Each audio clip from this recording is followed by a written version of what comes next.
talk continuously, Ben.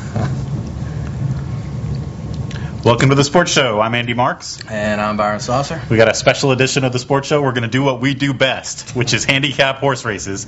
Yeah. Got a big one this weekend, the Belmont Stakes. Yeah, mile and a half. Storylines are kind of out the door. No Triple Crown. The filly's not going to run back. So it's time to make money, Andy. Lead me down the path. Let us make some money. You're right. Let me just the Triple Crown thing. We do have Calvin Burrell with an unprecedented jockey Triple Crown attempt. So there's that. The Belmont in general, tough to handicap because it's so long compared to those other races. You want to pick the closers like the Mind That Birds to win. But then last year, if you remember, we had this horse Datara. There was no horse that wanted to set the pace. Thing jumped out there, never trailed, ran from wire to wire, and just basically stole it. So the format is so long that you never know what's going to happen. You got to be really smart to come up with the right horses. Luckily, we are. So I'm going to start with the number one horse, Chocolate Candy. I'm not going to waste any time getting into my favorite horse. This is one that I like a lot. I like a closer at the Belmont at that length of the race. The obvious closer to pick is the morning line favorite, the Kentucky Derby champion, Mind That Bird. He's coming off of two grueling Triple Crown races. I'm going to go with another closer. Chocolate Candy is got good connections with Garrett Gomez as the jockey. He ran a decent Derby race. Nobody was anywhere near Mind That Bird. He pretty much was a one horse running his own pace. Yeah. But Chocolate Candy was in fact closing at the end. He didn't get blown out by the pace. In fact, I think he was gaining on it. And the little notes that you read seem to say that he's set up well to run here. The knock against him, I think, being that he hasn't run the kind of power buyer figure over his career that you'd like to see out of a Triple Crown winner. But this is my horse. I like the closing pace. I like knocking off the winner. I'm never one to bet the chalk. So I don't know. What do you think of Chocolate Candy? I like Chocolate Candy. I like Garrett Gomez. Getting off some other horses to get on Chocolate Candy, I think that's a good fit. I think you're right. I think the longer this horse goes, the better. And he's not my winner, but I definitely have him in my top four. All right, well, let's move on. The two horses, an interesting horse, Dunkirk. This is a horse, it's a Todd Pletcher horse. Todd Pletcher has some well-publicized problems at these big Triple Crown races, which to me, probably a fluke. I mean, the guy's one of the best in the business. He's going to get his eventually. Dunkirk is a $3.7 million purchase, which is a staggering number. And for all that money, he came in 19 lengths back, 11th place at the Kentucky Derby. Big disappointment. Forced a lot of people to tear up their tickets, including me. So I don't forgive him. I'm not going to have him on my ticket. But he certainly has, if not the best, then one of the two or three best pedigrees in the field. Oh, yeah, he's the blue blood of this field, to be quite honest. Yeah, the $3.7 million, Unbridled Song on top, AP Indy Mare, Will Farish and his bunch up in Kentucky bred him. Todd Pletcher's the trainer. But he's a big, good-looking gray horse. There's not a lot to not like other than the fact that he didn't handle the Derby too well. And Edgar Prado and Garrett Gomez, the only two guys who've ever ridden him, had chosen other mounts. So I'm gonna put Dunkirk on the expensive scrap heap for me. Both of us don't like him. Some of you smarter folks out there, put $2 on that one at the window. So let's move on to number 3 horse, Mr. Hot Stuff. He's got something in common with Dunkirk, which is that he bombed at the Kentucky Derby. But Edgar Prado is the top of him, one of the best in the business, as everybody knows. Here's the thing that troubles me about him. Not only was there the pretty much horrible Derby performance, the horse only has one win. Another horse that has never hit the 3-digit buyer rating. I don't know. Any horse that's in these races is a good horse, but it's just, I can find a lot of others I like more. Don't like him. There you go. Wonderful assessment. Now, here's one I think we're going to disagree on a little bit. The 4-horse Summer Bird. I had this horse on my Derby ticket, one of two sons of 2005 Belmont winner Birdstone, the other one being Mind That Bird. I go with the long shot Summer Bird. He comes in 6th. Mind That Bird pays 50 to 1 and he wins. So yay me. The long shot. And what was Summer Bird? Well, he was a long shot too. They both would have paid a healthy exacta. I happened to pick the wrong one, so of course I'm going to pick him again. That makes perfect sense. Absolutely. I like this horse. I like the Sormo on top of him. I like the bloodlines. The Birdstone disciple. Birdstone was the horse that ruined Smarty Jones' Triple Crown bid a few years back. Another one that has been off since the Derby, so he's got some rest underneath him. I think he's a sleeper to watch. Yeah, I like the I do. I like the breeding. He's bred for a route of ground. That should fit him. You can almost throw that Derby out, even though he ran 6. Not bad at all, with the slop. And Kent DeSormo. He's a player. He's not gonna make my 4 because we had to do something differently. But yeah, not a bad choice. And finally, Love Gov, the 5 horse. This is ridden by Miguel Mena, one of 2 D. Wayne Lucas horses in the field. Love Gov is a horse that ran the Preakness, 8th place, 8 lengths back, and that was 3 weeks ago. You got to wonder, turning him around and running a longer track after that kind of a performance, you got to wonder if many people are going to be betting him. He's 20-1 on the morning line. He only broke his maiden, hasn't won since. What do you think? 10 races it takes you to break your maiden. You got no business in this race. I'd be surprised if he's not 99-1. Okay. And the 6th horse, this is a horse that I like, but you like him more. Yeah, I do. I like Charitable Man here. He gets Alan Garcia, stays on him instead of going with Flying Private, who we'll talk about here in a couple of minutes. He wins the Peter Pan and the Bluegrass. He runs 7th. His only kind of questionable race there, and that was on that artificial surface, which I still haven't figured out how to handicap. But yeah, I like him with Alan Garcia staying put. It looks like he wants to go forward. A mile and an eighth at the Peter Pan. He gets 100, his first triple-digit buyer, and he wins going away. I think the extra ground is going to help him, and it could set up for him with a little early speed.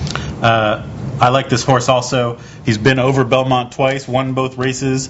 The one slip, as you mentioned, is on the synthetic. It's also he was coming off an injury, and that's an injury that would have kept him out of the Derby. There's a lot to like here, and the morning line reflects that. He's getting a pretty low number, but here's a rested horse that I think a lot of people are going to get behind, and a real player, I think, at the front of the field. Yeah, I think you're right. I was a little surprised to see he was a second choice, only 4 career races, but he's won 3 of those, so. And then, of course, 7 horse with Calvin Burrell back on Mind That Bird after a brief departure to win the Preakness.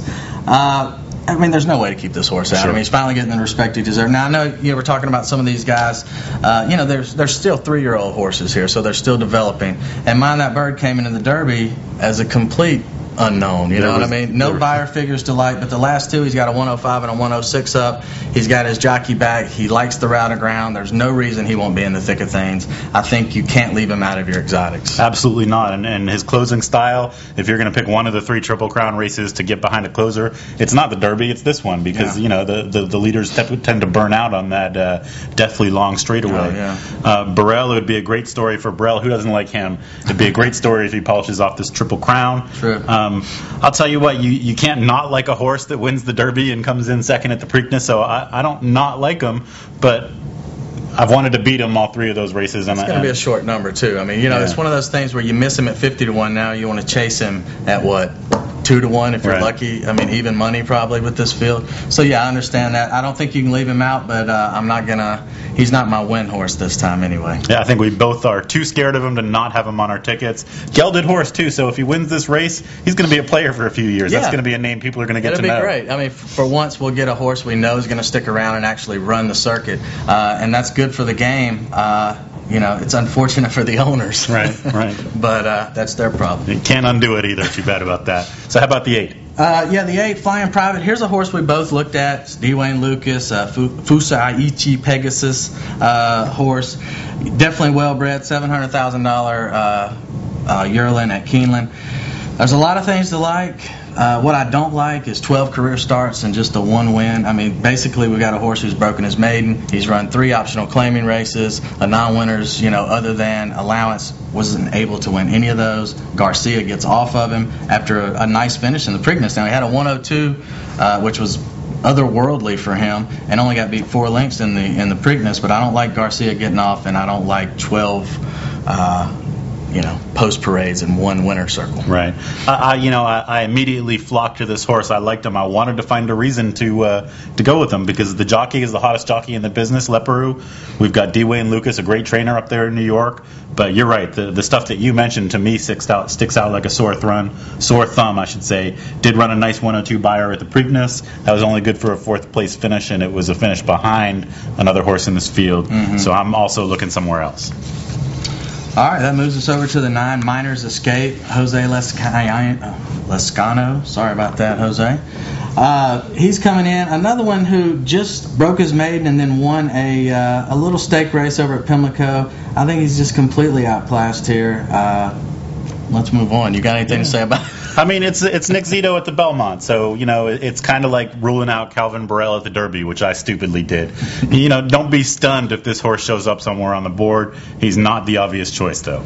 No, I'm kidding, actually. I do like Miners Express strictly because of Nick Zito, and the horse is rested. I mean, he got a race here in March, and then he waits till May 2nd, runs in this little thing. I think he's been pointing to this race. I think Zito is one of the guys who always likes to sneak a fresh horse in the Belmont that maybe you hadn't heard too much of and catch these horses that have been caught up in this Triple Crown race. I'm going to stick him in as my long shot. That's kind of where we differed. You decided to go with the 4 Summerbird. I'm going to stick Miners Escape in there, but I'm hoping everybody ignores him because I think we can get a pretty big number on him. Yeah, maybe. And finally, Brave Victory in the 10-hole. Another Nick Zito horse. Yeah, be careful. They're running next to each other. So, if there's any chance for me to pick the wrong Zito horse, as you did, the wrong Birdstone horse, it'll happen here. Right. So, I don't know. I mean, keep your eye on both of those. I mean, look at those a little. I kind of just scratched out Brave Victory. Didn't like him for some reason. Miners Escape. But as I look at it here live, he's got a shot. I mean, he gets beat 5 lengths in the Peter Pan. Charitable Man did beat him in that race, but 5 lengths separated the two. So, I don't know how this horse is going to get too long of a figure if you consider the second favorite only beat him 5 lengths last time out. Right, and he's got frankly a little bit nicer of a racing resume than the 9 horse does. He has posted some of those low to mid 90s buyers, ran in some nice graded races, whereas the 9 horse hasn't. I'm afraid of Nick Zito. I'm not betting either of his horses though. Yeah, I may have just changed my bet a little bit. I'm going to have to sneak the 10 in. I mean, you're right. I think the 9 and 10 Zito horses, you should keep your eye on both. All right, so how are we going to make a little money? I'll run down my list first. I'm going to give $74 away to the wise guys over there at the track in Ocala on race day. And here's what I'm doing. I'm taking my, you always got to have a win ticket. How can you not say you bet the winner? My winner's Chocolate Candy. I'm going to throw $20 on the 1 horse Chocolate Candy. I've got Chocolate Candy on all my bets. I've got a $5 exacta box, which means that, of course, out of the 3 horses that I put in this box, any 2 of them will have to come in first or second in any order. That's a $30 bet. I've got the 1 Chocolate Candy paired with the 6 Charitable Man, who we both like, and the 7 Mind That Bird, the Derby winner. And then I like to always try and win the try, even though it never actually happens. So dollar try box with 4 horses costs $24. Again, Chocolate Candy, Charitable Man, Mind That Bird. I'm throwing in Mind That Bird's half brother, Summerbird. If I hit this try, I'm going to make some money. That's a try that's going to pay. That's what it's all about. So $74. Wish me luck and bet someone else. Not bad. Well said.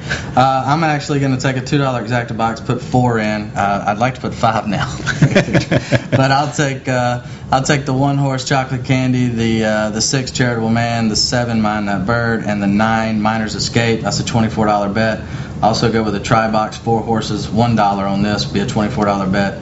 I'll take the 1, 6, 7, and I'll switch out Zito horses and stick Brave Victory in there. And my win horse, I'm going to go with the second favorite, Charitable Man, 20 to win. So that'll be a $68 bet if you are delusional enough to actually follow that advice. So I don't know, Andy. I'll see you at the track. I'll see you at the track. Hopefully one of us will win, and both of us can brag next time we're on the air. Until then.